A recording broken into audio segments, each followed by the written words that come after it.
Steve Owino kod Obed e joloch mar tuke mag draft manobagi boma ma Nairobi. Tukego manoyo jotugo mawuok e counties duto ma pacho ka nobagi Mbotela Social Hall boma Nairobi kendo notige diero jotugo adek mabecho mabiro ting'o tiko mar Kenya e piem mag piny mangima higa manyien. Tukego monywando jotugo maraga matindo kod madongo nonyiso piem mamalo ka joloch miyo kombe kod otiko mag bedo e piem makamago.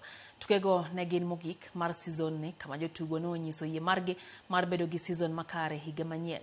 Riwruok mar draft e pacho ka okadho kuom jakom margi Owino ojiwo jogo mantie kod lony e tukego mondo mi oriwre kodgi kendo ondikre kodgi mondo mi gichop kwan mar counties madwarore mondo mi ondikgi ayanga kendo ne onegi tiego tukego e pacho kae ka gimanyo simbo e tuke mibago e pinje maoko.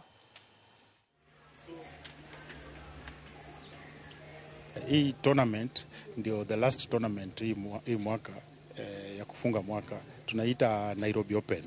The year has been good.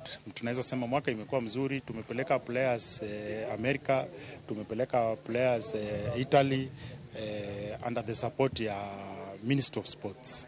One of our players anaitwa mwenye yuko hapa leo alienda Texas this year mwezi wa 6 na akashinda all categories. We have had challenges.